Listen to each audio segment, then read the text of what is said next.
संविधान में ये है कि इस विधानसभा में इतने स्त्री हैं, इतने पुरुष हैं, इतने इस जात के हैं, इतने इस जात के हैं, इतने इस वर्ग के हैं, इतने इस संप्रदाय के हैं, ये देख करके जो है आरक्षण लागू किया जाता है। प्रधानमंत्री से तो मैं तंग आ गया हूँ, देश की जनता तंग आ गई। सुनिए आप, प्रधानमंत्री सबसे पहले मल्टीविटामिन और च्यवनप्राश की गोलियाँ ले, बोलते बोलते हमारे प्रधानमंत्री क्या बोल जाते, अहम और बहम का शिकार हो गए। सरकार बनाएंगे, झंडा फहराएंगे, 2024 में हम आएंगे, ये बात तो मोदी जी बोल दिए। मोदी जी अहम और बहम का शिकार हो गए, जो लाल किले से कितना बनाएंगे, हम को शिकार हो गए। कोई नौकरी मिलने के पहले उसका विज्ञापन आता है, टेस्ट आता है, तमाम सारे सिस्टम से गुजरने के बाद होता है। 51,000 रेवड़ी बांट रहे हैं, ऐसा नहीं होता नौकरियों का। महिला आरक्षण की बात करते हैं, भूल जाइए आप।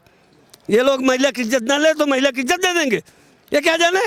अगर महिला की इज्जत देना चाहते हो तो मोदी जी अपनी खुद महिला की जो है इज्जत दे लिए होते। आज भी वो विधवा की तरह रह रही है। ये दिखा देना आप, सच तो बोल देता हूँ, ये दिखा देना आप लोग।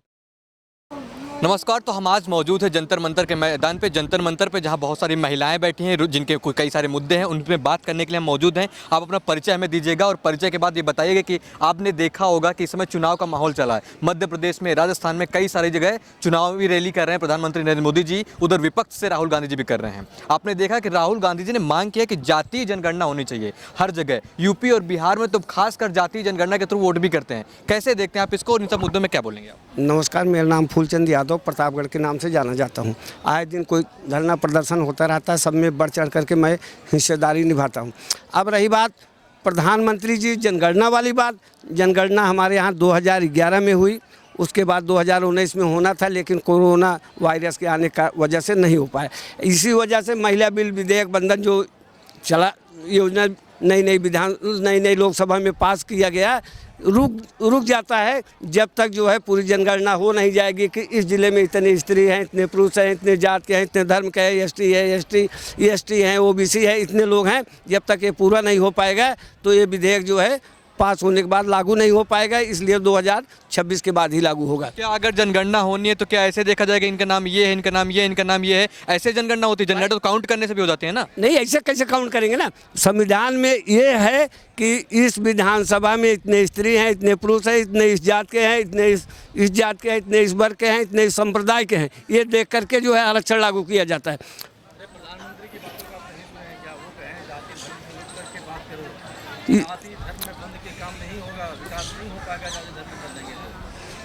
प्रधानमंत्री से तो मैं तंग आ गया हूँ, देश की जनता तंग आ गई। सुनिए आप, प्रधानमंत्री सबसे पहले मल्टीविटामिन और च्यवनप्राश की गोलियाँ ले, बोलते बोलते हमारे प्रधानमंत्री क्या बोल जाते हैं पता है? मध्य प्रदेश में अभी बोल रहे थे कि रानी दुर्गावती रेलवे स्टेशन भव्य बन गया है। आप खोजिए, सर्च कर लीजिए, पूरे भारत में कहीं दुर्गावती रेलवे स्टेशन नहीं है। मोदी जी सुनिए, बोलते बोलते झूठ बोल जाते हैं। झूठ है भाई, कर्नावत दुर्गावती रेलवे स्टेशन नहीं है, झूठ है। मोदी ने झूठ बोला, बीच मंच से बोला। एक बार प्रधानमंत्री पद की बहुत बड़ी गरिमा होती है, उनका काम ये नहीं होता है बहुत बड़े मन से झूठ बोल दें तो माफ़ी मांग ले। पहली बात, एक बार झूठ बोल दे चल जाए, बार बार झूठ बोलते रहें कि दरभंगा में जो है मेडिकल कॉलेज बन गया, ये झूठ है।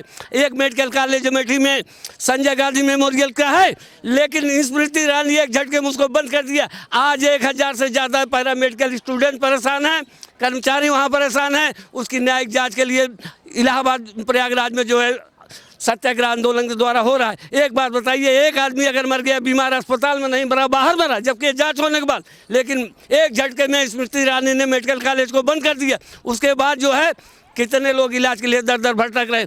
उत्तर प्रदेश की बहुत अच्छी अस्पताल संजय गांधी मेमोरियल हॉस्पिटल है, जिसमें बड़े बूढ़े तमाम तरह के तकनीकी सुविधा है, जांच की सारी सुविधा है, लेकिन कर्मचारी जो है सड़कों पे आ गए हैं, बेरोजगार हो गए हैं। बच्चों की पढ़ाई, मेडिकल कॉलेज जो पढ़ाई और कोर्स किया जाता है, बच्चे वो परेशान हो रहे हैं। ये कहाँ की न्याय है? अगर कोई दोष हुआ, कोई गलती हुआ, कोई दोषी है, उसको सजा मिलेगी, पूरी अस्पताल बंद हो जाएगी। आप प्रधानमंत्री की बात कर रहे हैं, प्रधानमंत्री की एक गरिमा होती है, वो चुनाव प्रचार मंत्री नहीं होता है और रेल मंत्री नहीं होता है। रेल मंत्री जो है अपने जो है उनका काम है आए दिन झंडी दिखाते रहेंगे। अगर झंडी दिखाने का शौक है, हरी झंडी दिखा दे रहे हैं, किसी दिन लाल झंडी दिखा दिए तो क्या होगा? अगर रेलवे की झंडी दिखाने का शौक है तो कहीं जो है रेलवे में जो है नौकरी करने प्रधानमंत्री पर छोड़ दे। भारत जैसे ट्रेन को ला दिया, क्या समझ रहे हैं भाई साहब? ट्रेनों के बढ़ते हुए किराया, बढ़ती हुई महंगाई से ना आज देख लिए लोगों को सफ़र करना कितना मुश्किल हो गया। अभी भारत में इस तरह की व्यवस्था 10 साल बाद ज़रूरत है। जब तक आपकी आर्थिक स्थिति मजबूत नहीं हो जाएगी, देश वालों खुशहाली नहीं आ जाएगी, लोगों को रोज़गार नहीं मिलेगा ना, पैदल चलेंगे लोग, हवाई जहाज़ की बात छोड़ दीजिए। तो मोदी जी के राज में ही तो 5वें जगह पे आप आए हैं, 5वें इकोनॉमी में 5वें स्थान पर है, तीसरे नंबर पर लाने को बोल रहे हैं अगर 2024 में आएंगे। आपको जानकारी नहीं है कहाँ 5वां नंबर? 3 मिलियन इकोनॉमिक जो ट्रिलियन की बात हो रही है वो आगे 5 साल के बाद होगा। आज देश की स्थिति कहाँ है? सरकार बनाएंगे तभी तो होगी ना। अरे सपन हम और बहम का शिकार हो गए। सरकार बनाएंगे, झंडा फहराएंगे, 2024 में हम आएंगे, ये बात तो मोदी जी बोल दिए। मोदी जी हम और बहम का शिकार हो गए, जो लाल किला से कितना बनाएंगे। दिन में सपने देखने कुछ नहीं जाते मोदी जी। अब आप चुपचाप बुजुर्ग हो गए हो, च्यवनप्राश लो, मल्टीविटामिन गोलियां लो, खाओ, आराम करो, आपसे कुछ नहीं होता। देश को 40 करोड़ जनता है जो सारे काम को संभाल लेगी। 24 घंटे में 18 घंटे काम करते हैं, आप कैसी बात करते आपने मेडिकल टेस्ट करा के देखा है? 18 घंटा टेस्ट, उनका टेस्ट आता है। आप जो आदमी 18 घंटा काम करेगा, लीवर फंक्शन उसका डिसऑर्डर हो जाएगा, किडनी फंक्शन डिसऑर्डर हो जाएगा, CBC ब्लड कंजक्शन में आ जाएगा। क्योंकि झूठ बोलते हो आप लोग पत्रकार, 18 घंटे काम करने की कैपेसिटी होती किसकी? हाँ,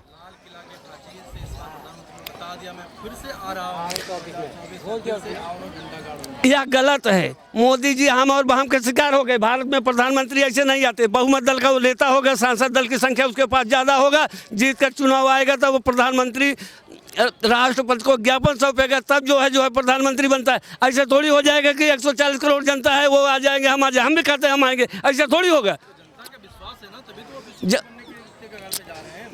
झूठ बोलने वाले, जो झूठ बोलता है उससे विश्वास हट जाता है। इन्होंने कहा 2 करोड़ नौकरियां दूंगा, झूठ।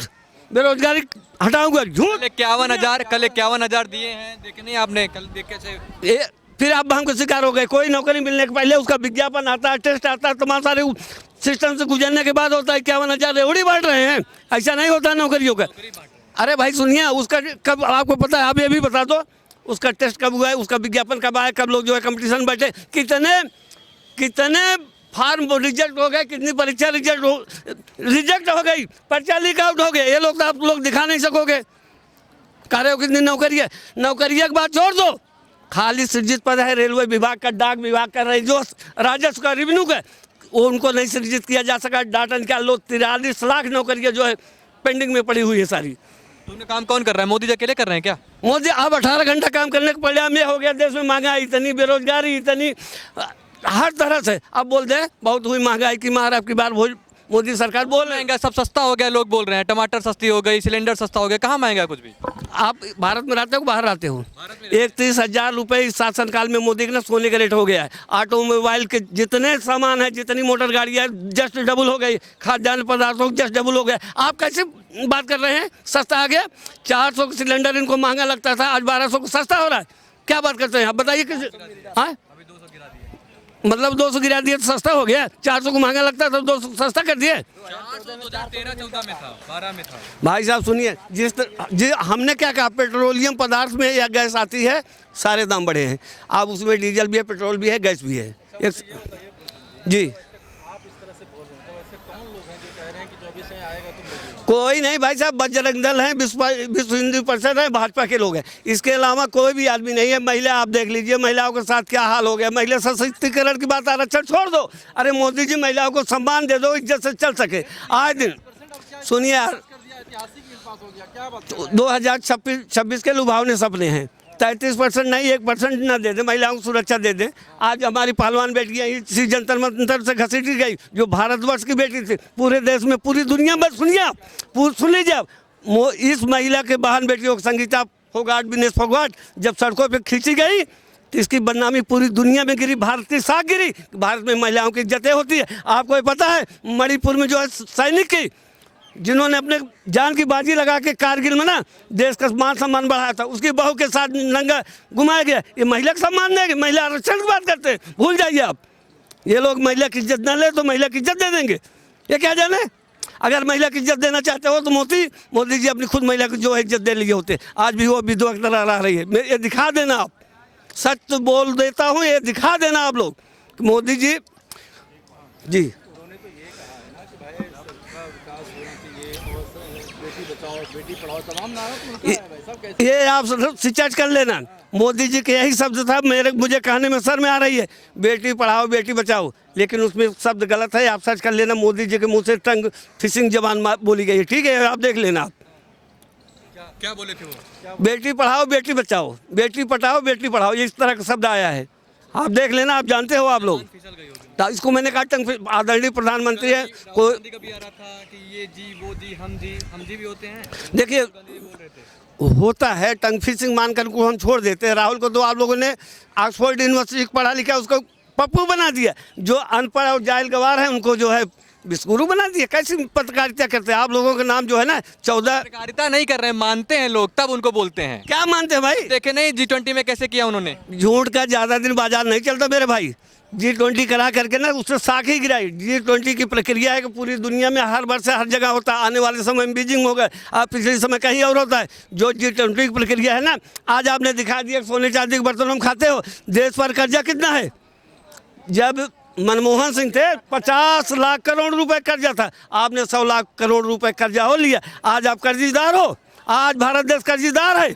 142 करोड़ 86 लाख भारत की जनता है, जिसमें आप 150 लाख करोड़ का कर्जा ले लिया है। और जब आप कर्जे में हो, सोने चांदी के बर्तन में खिलाओगे दूसरे को, कल फिर कर्जा की जरूरत होगी, आपको विदेश से कर्जा नहीं मिलेगी। गांव के लोग कहते हैं अगर बेटा तुम कर्जदार हो तो अपने धैर्य से रखो, आराम से रहो। अपने देश के ऊपर कर्जा है, जब कर्जा होगा तो आप कौन सा विकास कर पाओगे? अभी आपने बात करी कि महिला सुरक्षित नहीं, अगर महिला सुरक्षित नहीं होती, खुश नहीं होती इस देश में, तो क्यों 33% जब आरक्षण पास हो गया तो इतना बड़ा माला पहनाकर उनको सम्मानित किया गया? ये स्वर्गीय राजीव गांधी जी ने 1987 में जो है विधेयक लाया था कि लिया जाना चाहिए। यही भारतीय जनता पार्टी के लोग ना विरोध किए थे कि नहीं ये नहीं आना चाहिए। कई बार जो है ना पास हुआ, फेल हुआ, लटकता रहा, पटकता रहा, अभी भी ये लटक ही पटक रहा है। ये जनगणना जब तक नहीं हो पाएगा तब तक महिला विधेयक बिल जो है बंधन बिल बेकार के है। इसको करना पड़ेगा। 24 की इलेक्शन बीत जाने के बाद पहले कैलकुलेशन होगा, देश की जनसंख्या गिनी जाएगी। आप खुश है ना महिला विधेयक से? हम खुश हैं, सम्मान करते हैं, देश की जनता है, लेकिन उनको दो तो सही। लुभावने लड्डू मत दो भाई, मुंह में पानी आए बिन जहाँ देखा लोटा पर रात वहीं बिताए पूरी रात वाली बात ना करो ना। बहुत धन्यवाद।